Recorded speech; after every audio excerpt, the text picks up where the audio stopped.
Now, with Brian Wilson live in Charlotte, this is Common Sense coverage of the Democratic National Convention with Brian and Brian, sponsored by the Media Research Center. 105.9 FM and AM 630. WMAL. Morning, it is 36 minutes past the hour. Brian Wilson in Charlotte. Brian Neiman back home. He's on baby watch, and we're waiting for good news any moment now. I am joined here in Charlotte as the Democrats kick off things today by Congressman Chris Van Hollen, Democrat from Maryland, a member of the Budget Committee. He's the ranking member on the Budget Committee. Congressman, how are you? I need you to... It's in advance. Yeah, pull that microphone a little bit closer for me. Is that better? That's much better. Okay. Thank you very much. So, Congressman, as you kick off the whole thing here today, what is it that at the end of the week you want people to walk away with? What's the takeaway that you hope for those voters who've not yet made up their mind? The takeaway is the choice about the future. What direction are we going to go? And if you look at the Romney-Ryan plan and you compare it to the president's plan, they're very different because what the president is saying is that we have to take a balanced approach to long-term deficit reduction. We need to make some tough cuts to build an economy that's built to last. But we also need to ask folks at the very highest end of the income ladder to chip in a little bit more to reduce the deficit. Because if you don't ask a penny more from folks at the very top, you hit everybody else a lot harder. That's simple math. And it means you hit folks on Medicare, you hit students in terms of reducing our investment in Pell Grants and student loans. So we have a very big choice for the country. Are we all in this together, or is everybody going it alone? Republicans hit very hard on this idea that, well, the president said you didn't build that. Now, I know Democrats say that was taken out of context, and they quibble with that. But it seems to me in the last day or so there's been a recognition by some Democrats that, you know what, this is a perception we have to deal with. How do you deal with it? Well, you've got to deal with it by making it clear exactly what the president meant, and I'm sure the president will make that very clear at this convention.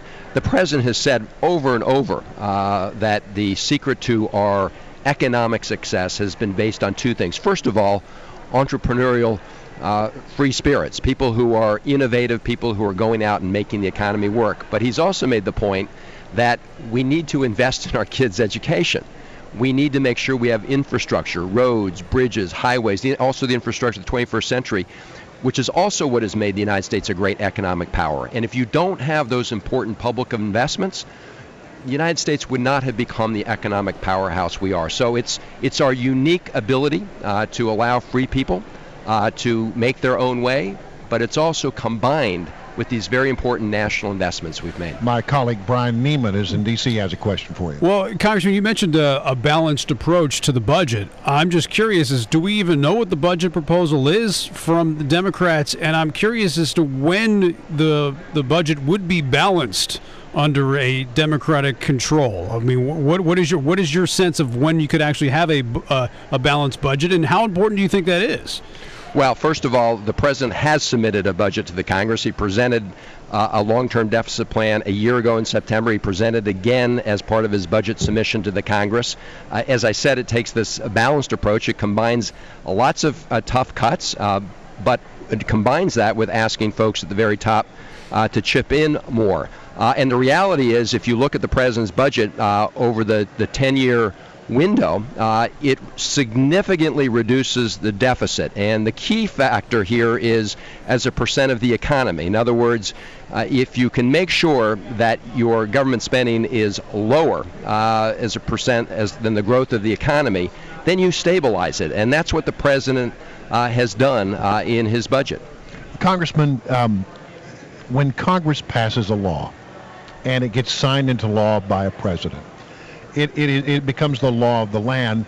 You as a member of Congress sort of expect that law is going to be enforced, don't you? I sure do. Well, and many people look at the situation with immigration and they say that what the Obama administration has done with immigration is they have decided that the law of the land, passed by Congress, signed into law by previous presidents, they don't like part of that law, so they choose not to enforce it.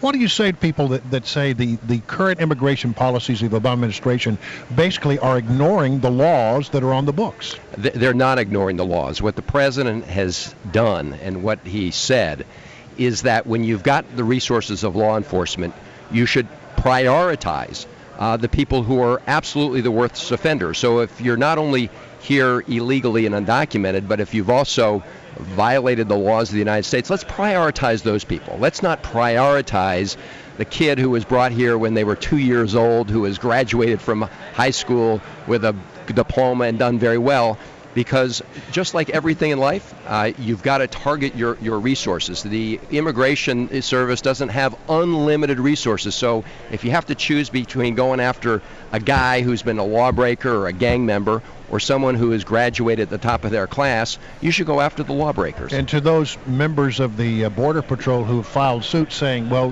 basically we're not allowed to do what we were sworn to do, which is uphold the law of the land because of these policies, what would you say?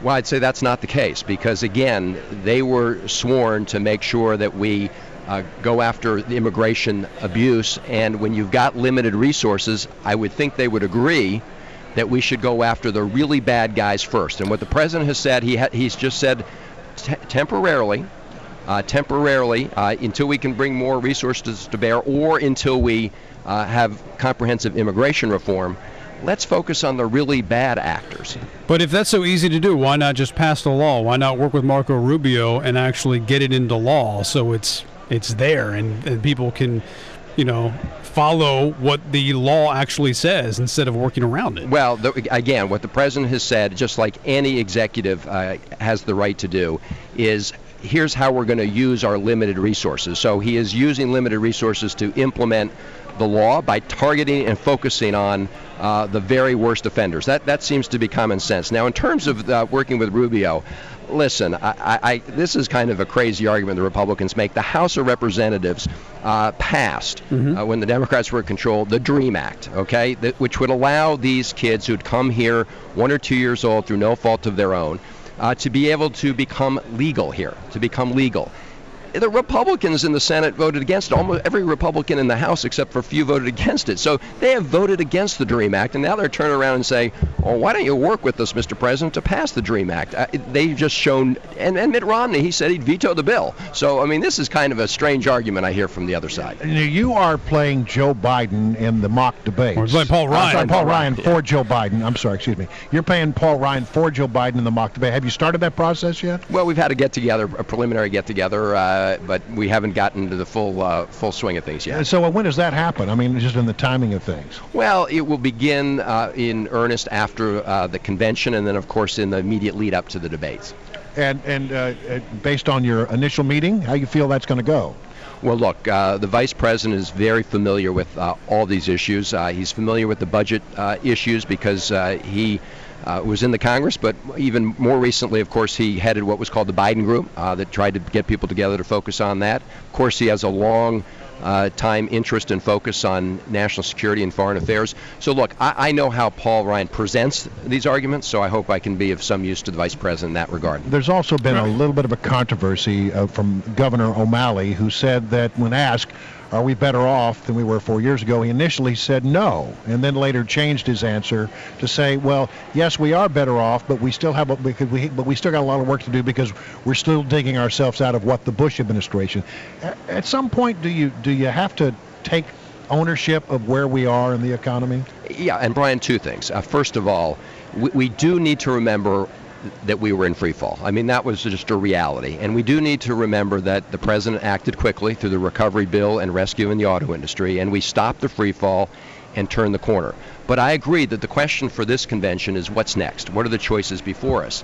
And the point many of us are making is not to say, let's go back and rewrite the history.